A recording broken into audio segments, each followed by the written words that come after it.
a gente está aqui em mais um podcast do Fundicast e a gente vai falar com vocês hoje um pouquinho a respeito de drogas de abuso. Eu me chamo Fábia, ela se chama Miriam e a gente vai falar um pouquinho sobre os mitos e verdades em torno desse tema.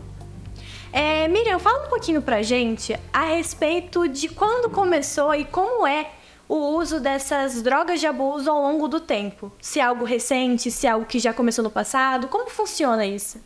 As drogas, elas estão presentes na sociedade há muito tempo, né? Por conta que as sociedades, elas utilizam para fins religiosos, culturais, medicamentos. Só que atualmente começou a ser utilizado como uma forma abusiva, né? E aí desencadeia vários problemas, desencadeia os problemas sociais, de saúde para o indivíduo mesmo. Os sociais a gente pode englobar tanto a familiar, né? Porque, querendo ou não, a família do usuário sofre com esse, vamos dizer, problema. E também a questão social, que desencadeia a questão da comercialização ilegal, que é o tráfico, né? Sim, e é muito interessante a gente pontuar também que, além da criminalização das próprias drogas, a gente vê que muitas pessoas, por conta do vício do uso indiscriminado, da perda de controle, que passa a gente vê outros tipos de crimes recorrentes também, como furtos, tudo para manter a dependência do vício. Com certeza. E né? isso é muito engraçado que, pelo pouco que a gente sabe, a gente vê que isso foi se agravando ao longo do tempo. As formas de usar essas coisas, o começo, você acha que mudou de um tempo para cá? Você acha que é o mesmo desde das primeiras civilizações? Ou teve alguma alteração Com agora? certeza não, né? Porque antigamente acho que era mais questão das plantas. Hoje em dia a gente tem injetável, a gente tem várias formas, né? Tem as pedras, tem a forma de... o fumo, né? Que é comercializado. N formas, né? Sim, e é muito interessante também a gente pontuar algumas coisas que muitas pessoas entendem de forma errada. Não que seja completamente errada, mas em parte errada sim. Porque a gente, quando a gente pensa em droga, automaticamente a gente associa as drogas ilegais, como o crack e a cocaína, as drogas mais conhecidas ilegalmente. Sim. Mas não são apenas essas drogas que são drogas de abuso, correto? Com certeza, a gente tem as drogas ilegais, né, que vamos dizer que todo mundo conhece, que são, como você falou, cocaína, maconha, a gente tem a heroína, que são aquelas drogas que são proibidas pela lei, mas a gente tem as drogas legais, que são tabaco, o álcool, medicamentos é considerado uma droga, só que são essas drogas que são comercializadas de forma legal, elas causam efeito no organismo, mas dependendo... O medicamento, por exemplo, né? Em determinadas quantidades, ele vai ter um efeito benéfico. Mas em questão de álcool e tabaco, causa efeito maléfico no organismo, da mesma maneira das drogas ilegais, né?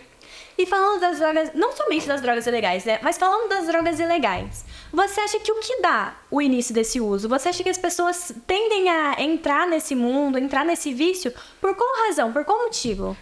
Eu acho que tem vários fatores, mas um que interfere bastante é os amigos, porque a influência é uma coisa que a gente vê que influencia de uma maneira assim drástica, né? Também tem questão social, que muitas vezes a pessoa começa a usar a droga para tentar esquecer algum momento que ela esteja passando, um conflito pessoal, familiar, para tentar ser uma válvula de escape mesmo, né? E por prazer, às vezes começa apenas pelos fins recreativos, exatamente, né? Para alcançar o prazer de alguma forma. E eu acho que isso é interessante, porque voltando um pouquinho no que a gente estava falando anteriormente, eu acho que essa é a principal diferença, né? Que caracteriza o uso no passado do uso presente de drogas. Porque, como mesmo você disse, no passado a gente via esse uso muito de forma cultural. Sim. A gente via que tinha algumas culturas que tinham o costume de usar essas drogas em rituais, às vezes de forma medicinal, e hoje não. Hoje as drogas lícitas e a maioria ilícitas, mas algumas lícitas também, são usadas apenas para fins recreativos ou de fuga, como válvula de escape. Com certeza, e as drogas lícitas, elas podem abrir portas para as drogas ilícitas. O álcool é o principal, é o primeiro, né, que é o pontapé inicial, vamos dizer assim. Sim, e principalmente no nosso país, cada dia mais cedo as pessoas têm entrado nessa dependência química por álcool, e em algum momento o álcool deixa de ser suficiente e entra a abertura das portas para novas experiências, vamos dizer assim. Sim. Que acabam gerando muitos problemas para o usuário. Exatamente, aqui entra naquele negócio, né, que você começa a usar e não vai ser o mesmo efeito inicial. Então você precisa aumentar as doses porque começa a ser algo que o organismo já está acostumado. Então tendência, para você ter o efeito inicial, você tem que aumentar ainda mais as doses. e assim subsequente, até eu chegar num nível que é complicado. Vamos falar um pouquinho sobre os tipos de drogas, né? Que a gente tem alucinógenas, depressoras e estimulantes, que são, assim, uma gama abrangente, que dentre elas entra alguns tipos de determinadas drogas. Sim, é muito interessante a gente começar falando também que os tipos de drogas, eles têm muito a ver com o que a pessoa que vai usar busca nessas drogas. Às vezes nem isso, né? Porque às vezes a pessoa nem sabe o que aquela droga promove, ela vai pela curiosidade mesmo. Sim, e é muito interessante que depois que passa a conhecer, isso alimenta muito o vício. Essas sensações que essas drogas elas causam são a causa do vício, além das próprias substâncias químicas. Porque, por exemplo, como você mesmo citou, a gente tem os 3 principais tipos de drogas. Então, falando um pouquinho das drogas depressoras, por exemplo, a gente pode citar como uma das drogas depressoras o álcool, que as pessoas não consideram droga, mas é uma das drogas mais perigosas. Essas drogas depressoras, para uma pessoa que está em situação de estresse, ela é uma fuga quase que perfeita na cabeça dela. Porque ela não acredita que ela vai se viciar, ela acredita que ela tem o controle da situação. Mas essa droga faz com que ela fuja da situação, trazendo a ela uma sensação de relaxamento, uma sensação de prazer, uma sensação de calma. O que é algo que a pessoa ela vai buscando cada vez mais e, como nós dissemos um pouco antes, para de ser suficiente. Onde a pessoa vai abrindo portas para o uso de outras drogas. E o álcool é a primeira, né? O álcool é sempre a primeira. E a gente percebe também que cada dia mais cedo as pessoas têm iniciado o uso de álcool. É muito comum hoje adolescentes de 12, 13 anos, uma faixa etária de pessoas muito jovens, têm buscado o uso de álcool e que no futuro pode se tornar sim um uso indiscriminado. E não só o álcool, né? Porque hoje em dia o maconha principalmente é muito comum, jovem, sim, né? adolescente. Mas é muito interessante a gente falar que além da sensação de relaxamento e sensação de prazer, é muito comum que o usuário do álcool, por exemplo, ou de qualquer outra droga depressora, ele apresente alguns outros sintomas decorrentes do uso, principalmente se ele usar uma quantidade além, né? Então ele tem muitos sintomas. E dentre esses sintomas, a gente pode citar um que é muito causador de acidentes, por exemplo, a perda do reflexo, a perda do raciocínio, a dificuldade de aprendizagem. Então, por exemplo, a gente ouve muito falar a respeito de não beber e depois dirigir ou não dirigir após beber. A gente fala disso porque uma pessoa sob efeito de droga depressora, ela perde o reflexo. Então, numa situação de adrenalina, a pessoa que está fazendo uso dessas drogas depressoras, ela não vai conseguir reagir, que já é o oposto das drogas estimulantes, por exemplo. A gente pode citar como 2 drogas estimulantes, que a gente até fala de forma leiga delas, o crack e a cocaína, que são a mesma substância, têm o mesmo princípio, mas se diferem em concentração e também em forma de usar. O crack ele é usado em pedra, né? Sim. E a cocaína em pó. Essas drogas, diferentemente das que a gente falou anteriormente, elas já são estimulantes. Então, enquanto as depressoras relaxam, as estimulantes excitam o sistema nervoso. Então, a pessoa ela está sempre em alerta. Em alguns casos de uso, a pessoa ela pode apresentar até medo, né? Por conta do efeito que pode levar a ataque de pânico, desencadear vários problemas no nosso organismo, né? Exatamente, porque elas realmente excitam o sistema nervoso. Sim. Elas deixam a pessoa em sinal de alerta, com uma resposta muito rápida, com medo da situação em volta, aquela sensação de adrenalina mesmo. Exatamente. Essas drogas, elas causam sensação de adrenalina. Totalmente opostas às depressoras. Sim. E aí a gente também tem as alucinógenas, que também são muito comuns. A gente pode citar como alucinógena a maconha, por exemplo, que hoje no Brasil é o tipo de droga que é mais comum, é o que é mais usado das ilegais. E é mais fácil de ter acesso, né? Hoje, qualquer pessoa, se quiser, consegue ter acesso. Com certeza. E é como se fosse comercializada legalmente hoje em dia a maconha. Exatamente. Apesar de ser ilegal, exato, o acesso é como se fosse legal porque é facilitado para quem quiser. Sim. Mas ela e o LSD, por exemplo, são drogas alucinógenas. Então, elas apresentam um efeito diferente das outras, que você continua em seu estado normal, porém mais relaxado ou mais ligado, mais excitado. Sim. No caso das alucinógenas, o usuário ele passa de fato a ter alucinações. Ele começa a ver coisas, ouvir coisas. Em alguns casos, pode dar a sensação de prazer intenso, mas em outros casos, essas alucinações podem causar até medo. Exatamente. no usuário. E se fala muito pouco, né, a respeito desses efeitos colaterais. certeza. A maioria dos jovens que iniciam o uso de maconha, por exemplo, não fazem ideia do que a maconha pode causar. Com certeza. E sem contar que entra naquele aspecto, né? Que começa com um pouquinho, aí causa efeitos. Só que daí você começa a utilizar de forma frequente. E o efeito passa a não ser o ideal, passa a não suprir as suas Exato. necessidades a partir Que dali. daí entra o vício, né? Entra o vício e também a progressão, né? Do Sim. uso. Porque como nós mesmos estamos falando, a maconha a gente pode citar uma droga natural. Sim. É uma droga natural, uma planta. O LSD já é uma droga sintética muito certeza. mais grave, que causa muito mais efeitos. Só que em algum momento a maconha vai deixar de ser suficiente. Sim. E esse usuário vai partir para o uso de algo mais forte, de algo mais grave. E aonde entra aí nesse ciclo sem fim que pode levar a pessoa a perder a própria vida. Mas é que as pessoas se esquecem que não é só as drogas ilícitas que tem problema, né? Porque as lícitas também. As lícitas também causam inúmeros problemas. Principalmente a saúde, né? Exatamente. A saúde a gente pode causar os graves... Citar os vários problemas causados pelo tabaco, por exemplo. Com certeza. A coisa mais recorrente de se ver por aí hoje é um tabagista. É um câncer que vai gerar um câncer Que vai de gerar um câncer de pulmão, câncer de garganta, muito Sim. provavelmente, cabeça e pescoço. câncer, exatamente, câncer de boca. Tem a questão do álcool que pode causar cirrose. A gente cita muito os efeitos colaterais do uso dessas drogas, não é mesmo? A gente fala dos problemas de saúde que elas podem causar, mas o vício é algo muito grave. É algo muito grave porque, como a gente disse anteriormente, causa diversos problemas sociais. Sim, é muito difícil sair, né? Porque a pessoa, ela tem a iniciativa.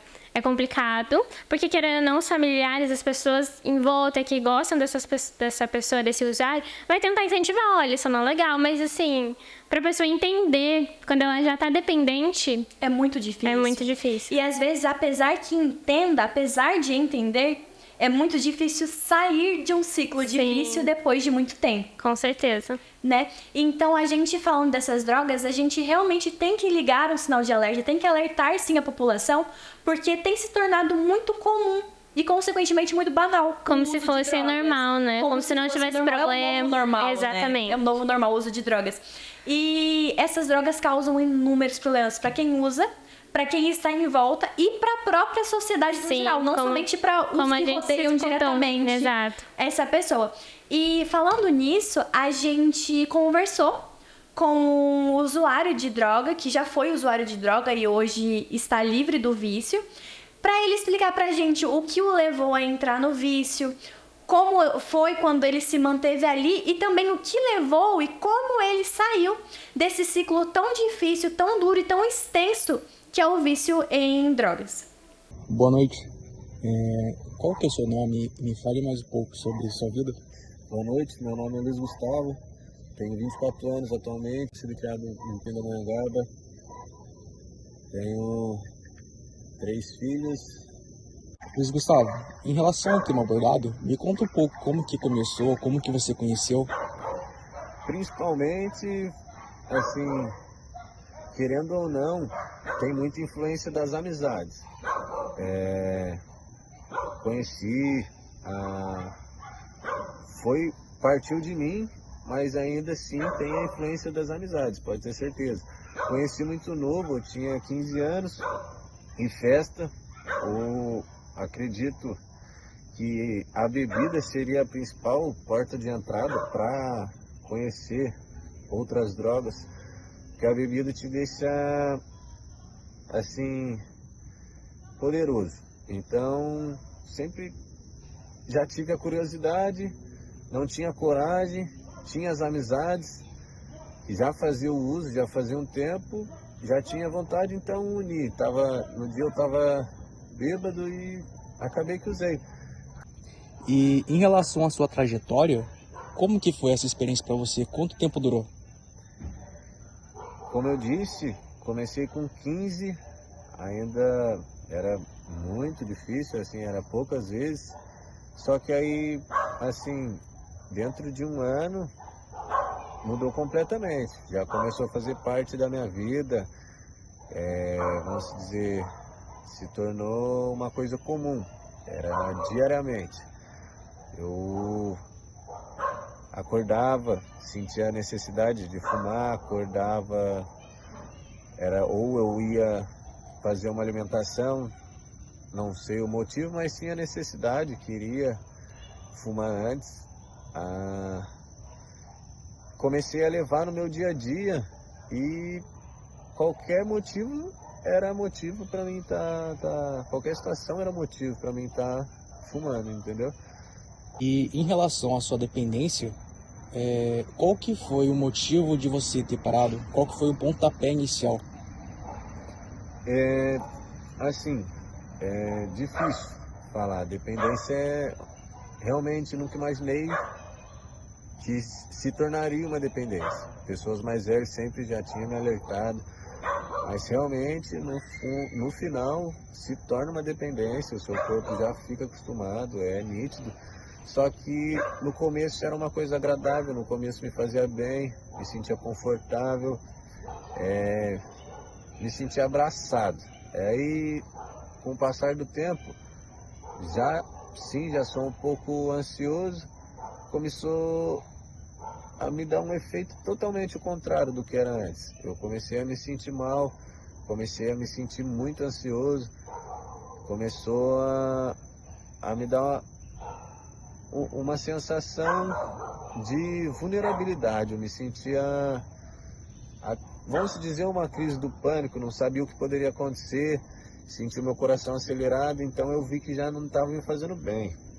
Eu vi que já se tornou o oposto do que eu costumava sentir. Então, ainda assim eu consegui parar, mas já foi o principal motivo, já não me fazia mais bem.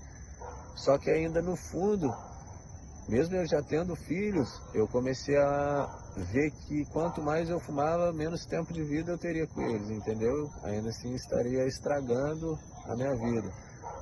É saúde, é questão de saúde, é questão de se sentir bem, ter disposição, tudo isso, tudo relacionado a viver, a vida, porque daí é onde você quer realmente fazer tudo do melhor, tudo mais saudável.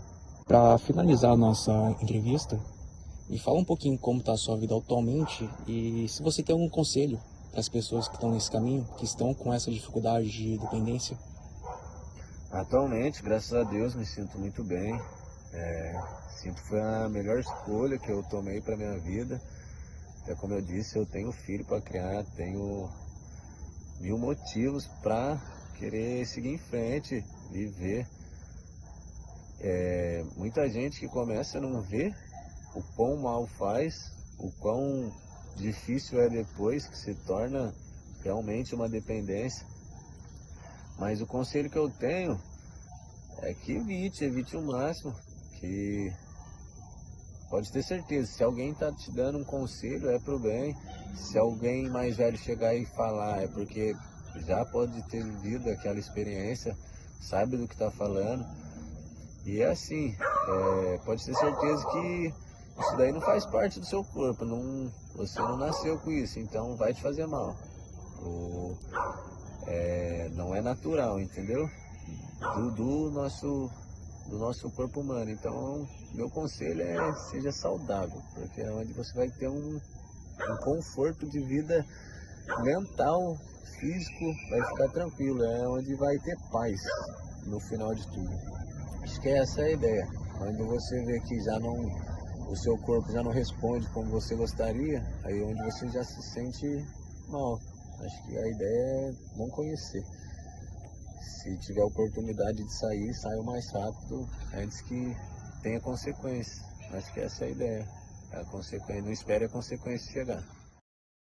Bom, agora que vocês assistiram a entrevista, a gente vai falar um pouquinho dos cannabis. A gente vai tentar aprofundar de forma sucinta para vocês entenderem, né, um pouquinho como é que funciona, como ele tem seus efeitos benéficos e maléficos no nosso organismo. Sim, é muito legal a gente falar de cannabis, porque a gente tem os efeitos terapêuticos, mas falando a efeito de droga alucinógena mesmo, no Brasil é o que é mais usado. Então é interessante a gente saber a respeito do que saber o que causa em efeitos terapêuticos e também em efeitos não terapêuticos. Sim, os cannabis, ele é uma planta, né? E ele é de origem asiática. Dentro dessa planta tem uma substância chamada fitocannabinoides, que é essa substância que vai desencadear o efeito psicoativo e terapêutico. Sim, como efeito terapêutico, a gente pode citar inúmeros benefícios, né? A gente pode citar, por exemplo, o alívio de dor, que em alguns casos, dependendo da dosagem correta, essa planta, ela tem como efeito terapêutico o alívio da dor. Ela pode se igualar ou chegar próximo à morfina, então ela causa alívio de dores intensas. A gente pode citar também, como um dos efeitos terapêuticos do cannabis, alguns efeitos de sistema nervoso central. A gente vê muito na mídia falar a respeito de pacientes que apresentam convulsões e precisam fazer uso desses medicamentos.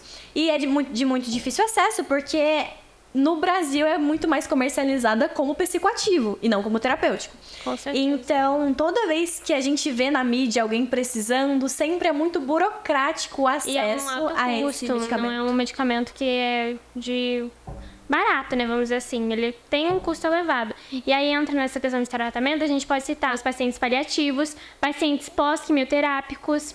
E assim, N fatores. Só que, como a Fábia disse, aqui no Brasil não é de fácil acesso. Então, acaba se tornando difícil. Até mesmo os estudos para criação de medicamentos, para novos medicamentos, acaba sendo dificultado por conta da questão da legislação. Exatamente. E porque entra naquele preconceito, né? De só ser vista como um malefício. Exatamente. Mas uma coisa que difere muito o efeito terapêutico do efeito psicoativo é a dose. Sim. Né? Quando a gente fala de uma dose para fim recreativo, para fim psicoativo, a gente está falando de uma dose muito elevada em relação a uma dose terapêutica, por exemplo. Às vezes nem a dose elevada, às vezes é a frequência também. Porque pode ocasionar aí um efeito tóxico. Sim, e já para uso terapêutico, as doses são reduzidas, são doses realmente muito pequenas, que já causam muito efeito. Tanto que a gente está falando de pacientes graves, né? Sim, até mesmo um paciente soro positivo pode ser utilizado os cannabis como uma forma de tratamento. E aí, falando agora já dos efeitos tóxicos, né? Ele vai causar efeito comportamental e mental, que vai levar a alucinações. E aí a gente entra na questão que quando a pessoa começa a utilizar de forma frequente, vai levar ao efeito crônico, que daí já começa a afetar de forma direta o cérebro, o pulmão, o coração, que daí agrava ainda mais os efeitos. Sim, além dos efeitos que induzem o vício, sim, né, os efeitos recreativos, a gente também tem muitos efeitos colaterais no próprio organismo, que são muito graves e se fala muito pouco a respeito disso. Com certeza. E falando um pouquinho a respeito de legislação também, o Brasil é muito rígido quanto à legislação mesmo. A legislação, ela proíbe muito restritamente o plantio, a comercialização, mas a prática não é bem assim.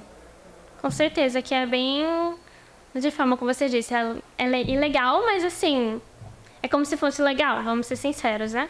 Exatamente. E o cultivo mesmo, o próprio cultivo, não apenas a compra, a comercialização, o cultivo no Brasil é extremamente restrito. A menos que seja permitido pela lei para fins terapêuticos, depois de muita burocracia, é completamente ilegal. Qualquer tipo de plantio, qualquer tipo de comercialização que não esteja respaldada na lei para fins terapêuticos é completamente ilegal. A legislação brasileira, ela definitivamente é muito restrita quanto a cannabis, quanto a maconha. Sim, que a maconha é o principal, é o mais conhecido. E ela é o que mais é utilizada também em forma de tratamento, né? Exatamente. Muitas pessoas cultivam não para fins recreativos, mas ainda assim de forma é o que ela legal aqui no país. Para tratamento. Exatamente. Que lá fora a gente tem alguns países, né, que tem a legalização, mas de forma terapêutica. Exatamente. Tem os países também que são legais de todas as formas, mas alguns países que têm a legislação apenas para fins terapêuticos. Aqui no Brasil, até mesmo para fins terapêuticos é algo bem restrito, e para fins não terapêuticos, para fins psicoativos ou recreativos, é completamente restrito, completamente ilegal. A gente pode concluir com o Funvicast de hoje que as drogas, elas de qualquer maneira, as drogas de abuso, né? Elas não são recomendadas porque ela vai causar um efeito maléfico no organismo, seja ele pequeno no início, mas no final, se a pessoa não tomar a iniciativa, né, de sair desse ciclo vicioso, a tendência é só piorar e pode gerar consequências mais graves. Nós esperamos com esse podcast trazer informações que sejam úteis para vocês entenderem um pouquinho sobre como essas drogas funcionam, o que elas fazem com o organismo e quais são os seus princípios, até mesmo em relação à legislação brasileira quanto a essas drogas para fins terapêuticos ou psicoativos. E como a Miriam disse, eu também finalizo dizendo que, independente do motivo pelo qual o usuário ou você queira iniciar o uso de drogas, ainda que seja para fugir de uma situação difícil, o uso de drogas ele nunca será recomendado. As drogas elas nunca serão a melhor opção, não resolvem nenhum tipo de problema e podem causar muitos problemas não só para quem usa, quanto também para quem rodeia e para a sociedade no geral. Assim nós encerramos o Fumbicast de hoje e esperamos que nós consigamos ter informado de alguma maneira, que a gente possa ter ajudado vocês a entenderem um pouquinho a respeito dessas drogas de abuso, sobre os efeitos que elas causam e também sobre o seu uso indiscriminado, os problemas sociais e pessoais que elas podem causar. Sim. Lembrando sempre que as drogas elas nunca serão a melhor opção, nem mesmo para a fuga de alguma situação difícil. Né? E assim nós agradecemos a atenção de vocês. Muito obrigada por terem ficado com a gente até o final. Espero que tenha ajudado de alguma maneira e contribuído para vocês. É isso. Tchau, obrigada. Tchau, tchau.